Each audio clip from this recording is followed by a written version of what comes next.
It's Dan from the Mike James Rock Show. It's Bloodstock 2022. And this is my first interview of the weekend. And it's my second interview with you. It is? Yes. The last one we did was midnight on your first ever UK show. Yes, absolutely. And is this your first ever UK festival? Yes, actually. We were supposed to come in 2020. I said this on stage as well. We've been waiting to play this stage. Well, the difference between the two, because obviously we did it at the Lanes in Bristol, which was this lovely intimate venue. Yeah. And then watching you guys, you're more at home on a bigger stage. It kind of, you need a big stage to fit Bloodywood on. Do you know what I mean? Yes, because we all are filled with anxiety and excitement at the same time. So we need a whole bunch of space just to jump around, like to just let that energy out. I think you did, and I'm pretty confident. We saw lots of people just run after the set to try and find water, shade. Yeah. You had the whole place going, man. But it seems that way on the tour anyway.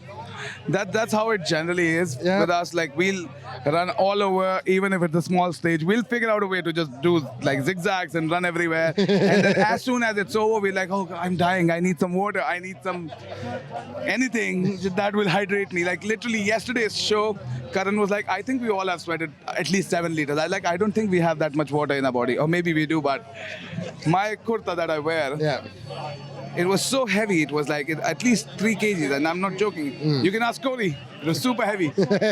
So are you finding that your stage clothes are actually getting a little bit looser because you're losing weight on stage? Oh, I wish that was true. I so hope. I hope that I'm actually gonna try and lose some weight now. I mean, I do work out a little bit so that. Not with Raul, I'm taking.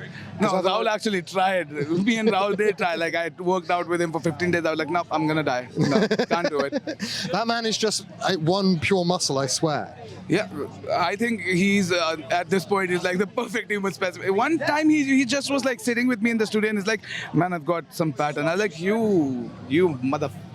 Like, I mean, how dare you say that to me? I have fat everywhere at this moment. So it's been a hot minute. We've been through a pandemic. And your album release since we spoke last. So let's not talk about the pandemic. That was negative. I saw you guys managed to survive and do all the recording, actually. But it took a while, took a hot minute for the album to come out. And now it's been out for long enough for you guys to see how well it's doing. Is it blowing up as much as I feel like it's blowing up? Because whoever I speak to, they're just like... It certainly is. Like, so when the pandemic started, obviously, like, we all were stuck at our homes, and we just cancelled a US tour and the European the whole tour that we're doing. We not canceled, but postponed all of them. And then now we're sitting at our homes and we've got nothing to do but like just wait for things to open. So we were like, you know what, let's just finish this, let's just finish all of it, put all of our efforts in, and let's see what happens next. So we started working. Karan is there belting out riffs, and I mean, he's doing everything for the production side of it. We're writing lyrics, then we're doing a whole bunch of back and forth that this doesn't sound right or whatever. And then literally midway, Karan had to be like, I have to go no contact with everyone for like a month. He booked a little cabin in the woods, went there, felt lonely, so he used to message a little bit on the group every day. But like, finished the instrumentals and we heard it and we're like, there is no input. I mean, they're perfect. Wrote the lyrics, went to the studio, recorded everything, overthink every little thing that we could. Oh, this line, I did not say this specific word with this way, like everything, like overthink everything. And then finally, we're like, you know what, let's not overthink it, let's get this done. So we were done by, I think, September, October, we were done by then.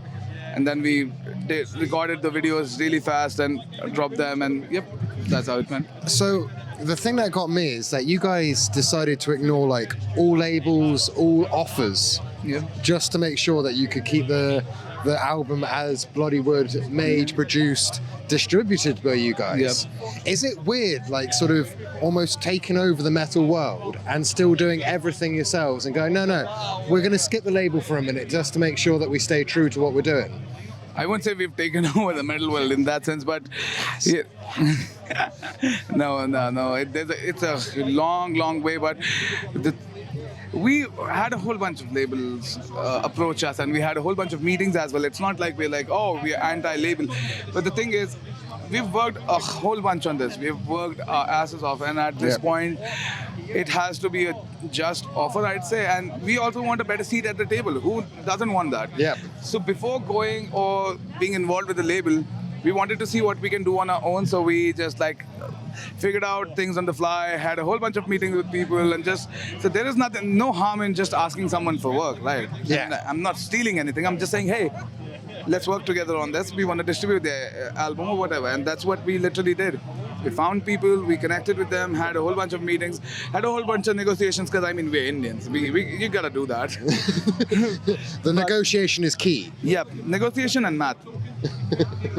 We justified the stereotypes at those meetings, but then, like I said, it's a whole bunch of hard work, and we were like, you know what, we're gonna do it on our own and see what we can do. And the album's doing good. I think we made into Billboard, not the main 200, but a whole bunch of playlists on Billboard, and even on the UK charts, the global charts. We were there as well, and then we were trending the first day on iTunes, and it was something. And I remember you saying it's a bit. In the last interview, it was a bit strange for sort of this group of friends from New Delhi just to have this effect on.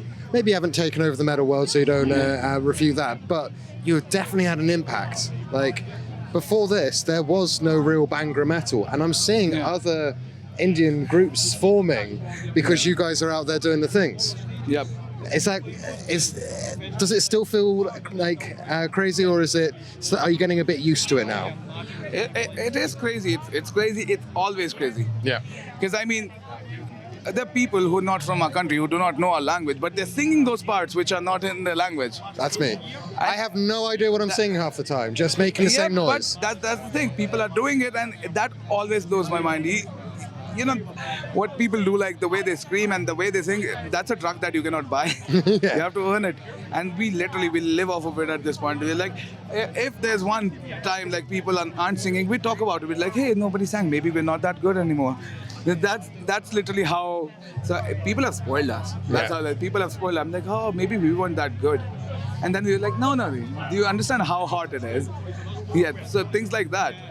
Nice. Because I didn't have to sing G.V. Ray's chorus or RERE's chorus at all, anywhere.